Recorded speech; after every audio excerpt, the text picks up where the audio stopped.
छोटे से कस्बे में बरसात का मौसम अपने पूरे शबाब पर था। आसमान पर काले बादल छाए हुए थे और बिजली की कड़क के साथ बूंदें जमीन पर टकरा रही थी। कस्बे के लोग जल्दी जल्दी अपने घरों में घुस चुके थे, क्योंकि यहां एक अजीब सा रिवाज था।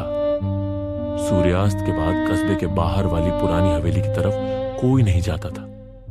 लोग कहते थे कि वहां से अजीब आवाजें आती हैं, जैसे कोई औरत धीमी धीमी सिसक रही हो या फिर किसी के कदमों की आहट सुनाई देती हो। और यह सब कई सालों से हो रहा था। आदित्य 26 साल का फ्रीलांस फोटोग्राफर, जिसे छोड़े हुए रहस्यमयी जगहों की फोटो खींचने का शौक था। नेहा आदित्य की बचपन की दोस्त, पत्रकार, जो हमेशा नई कहानियों की तलाश में रहती थी। रमेश काका, कस्बे के पुराने निवासी, जिन्होंने हवेली के बारे में कई बार चेतावनी दी थी। आदित्य और नेहा दिल्ली से आए थे एक लोकल स्टोरी कवर करने, लेकिन उन्हें हवेली के बारे में सुनकर असली दिलचस्पी वहीं लग गई। एक शाम दोनों चाय की दुकान पर बैठे थे कि रमेश काका पास आ गए। रमेश काका धीमे स्वर में, बेटा उस हवेली में मत जाना।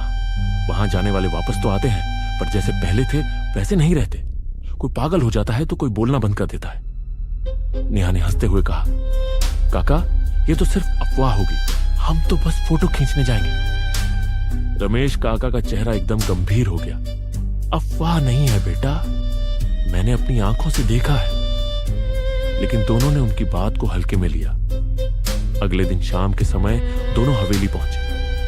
हवेली कस्बे के किनारे घने पीपल के पेड़ों के बीच थी। चारों तरफ झाड़ियों ने रास्ता ढक रखा था।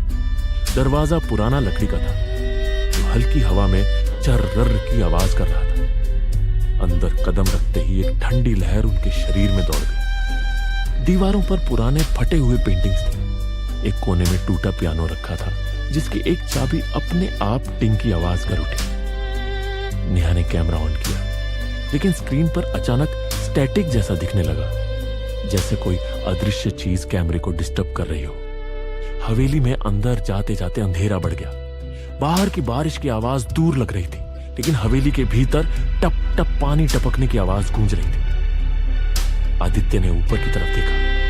छत से पानी टपक रहा था, लेकिन वहां कोई लीकेज नहीं था। बस एक काले धब्बे से पानी जैसा कुछ टपक रहा था, और जैसे ही वो गिरता जमीन पर धुंध में बदल जाता। नेहा ने फुसफुसाया, तुमने सुना? ऊपर कुछ चल रहा है। सच में ऊपर की मंजिल पर धीरे धीरे कदमों की आवाज आ रही थी। सीढ़ियां चढ़कर ऊपर पहुंचे। गलियारा लंबा और अंधेरा था। कमरे का दरवाजा आधा खुला हुआ था। अंदर एक लकड़ी की पुरानी अलमारी। अचानक अलमारी का दरवाजा अपने आप खुला और अंदर से एक पुरानी खून से सनी औरत की साड़ी नीचे गिर पड़ी। नेहा का चेहरा सफेद पड़ गया। ये असली खून है।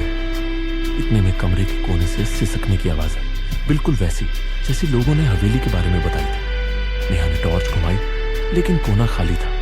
फिर भी सिसकने की आवाज साफ सुनाई दे रही थी। आदित्य ने कैमरा ऊपर किया और कैमरे के लेंस में दिखा एक लंबी कद काठी वाली औरत, बिखरे बाल, सफेद चेहरा और खाली आंखों के गड्ढे। लेकिन जैसे ही आदित्य ने आंखों से देखने की कोशिश की, वहां कोई नहीं था। अचानक हवेली का दरवाजा जोर से बंद हो गया और बाहर का रास्ता अंधेरे में डूब गया। दोनों ने एक दूसरे को देखा और उसी समय पीछे से वही ठंडा हाथ आदित्य के कंधे पर पड़ा।